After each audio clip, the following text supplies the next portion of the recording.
రోజు 2 స్పూన్లు lion date syrup గోరువెచ్చని పాలల్లో కలుపుకుని తాగొచ్చు. లయన్ డేట్ సిరప్ ప్రతిరోజు 2 స్పూన్లు. తాను ఆస్తుల కోసం పోరాటం చేయడం లేదని ఆత్మగౌరవం కోసం మాత్రమే పోరాటం చేస్తున్నారన్నారు మంచు మనోజ్. మోహన్ బాబు యూనివర్సిటీ దగ్గర వందలాది మంది బౌన్సర్లు తాగి నానా రచ్చ చేస్తూ స్థానికులను భయాందోళనకు గురి చేస్తున్నారని ఆరోపించారు.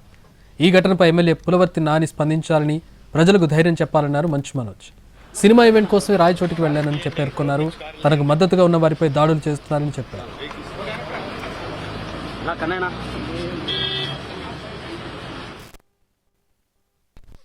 రాయచోటికి వెళ్ళడం జరిగింది. రాయచోటికి వెళ్ళి అక్కడ ఒక ఈవెంట్, ఒకరు సినిమా తీసి ఎంతో కష్టపడి సినిమా తీస్తే మన రాయలసీమ ప్రాంతం నుంచి ఫంక్షన్కి, మూవీ ఫంక్షన్కి నన్ను పిలిస్తే నేను తప్పకుండా వస్తానని చెప్పి రాయచోటికి వెళ్ళడం జరిగింది. వెళ్ళి ఆ రోజంతా నేనంతా అక్కడ టైం స్పెండ్ చేసి ఈవినింగ్ ఫంక్షన్ చూసుకొని అక్కడ ఆ ఫంక్షన్లో కూడా నేను మాట్లాడడం జరిగింది, తొక్కుదామని చూస్తున్నారని.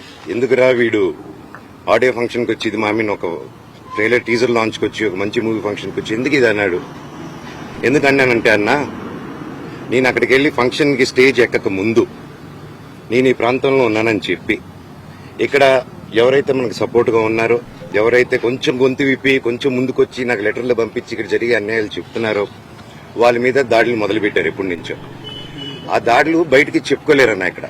ఎందుకంటే ఎన్నో కోట్లు పెట్టి వాళ్ళ పొలాలు కొనుక్కొని, కొంతమంది ఇక్కడే వాళ్ళ పొలాల మీద బిల్డింగ్లు కట్టుకొని, ఎన్నో కోట్లు ఖర్చు పెట్టి లోన్లు తీసుకొని బిల్డింగ్లు కట్టుకొని వచ్చే డబ్బు మీద, వచ్చే ఫీజుల మీద, వచ్చే హాస్టల్ రెంట్ల మీద బ్రతుకుతున్నారు. వాళ్ళకి వచ్చేది అన్న దాంట్లో నుంచి హేమాద్రి నాయుడు వీళ్ళందరూ కలిసి కొట్టి బెదిరించి ప్రతి ఒక్కరి దగ్గర డబ్బు వసూలు చేస్తున్నారు.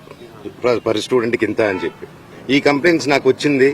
ఇదేంటి ఇలా జరుగుతున్నాయంట, ఇవన్నీ మనుషుల్ని పంపిస్తున్నారు, ఇలా కొట్టిపిస్తున్నారు అని చెప్పి నేను క్వశ్చన్ రేజ్ చేసిన తర్వాత నా మీద ఇలా అబండాలు వేయడం, కుటుంబ సమస్యలని చెప్పడం, ఇదంతా ఒక మీడియా హెడ్ గా ఇంత ముందు పనిచేసి ఇప్పుడు మీడియా బ్యాక్గ్రౌండే లేకుండా ఒక క్యాంపస్ కి, ఒక ఎడ్యుకేషన్ 17,000 మంది స్టూడెంట్స్ కి హెడ్ గా ఉండి క్యాంపస్ నడిపిస్తూ ఇక్కడ ప్రతి ఒక్కరిని బెదిరించుకుంటూ, ఒక క్వశ్చన్ అడిగితే ఒక మీడియా స్టైల్, వీడి మీద ఒక స్టోరీ క్రియేట్ చేయడం, అలాగా వీడి మీద ఒక స్టోరీ క్రియేట్ చేసి వీడు తాగేసి వచ్చి ఆస్తుల కోసం అడుగుతున్నాడు, కొట్లాడుతున్నాడు అని చెప్పి, సరే వీడంటే ఇంక్లూడ్ చేస్తే వీడు వినడు, వీడి వైఫ్ ని ఇంక్లూడ్ చేద్దాం, వీళ్ళ పిల్లల్ని ఇంక్లూడ్ చేద్దాం, సరిపోతే వాళ్ళ అమ్మని కూడా ఇంక్లూడ్ చేద్దాం అనుకుంటూ లేడీస్ మీద టార్గెట్ చేయడం మొదలుపెట్టారు.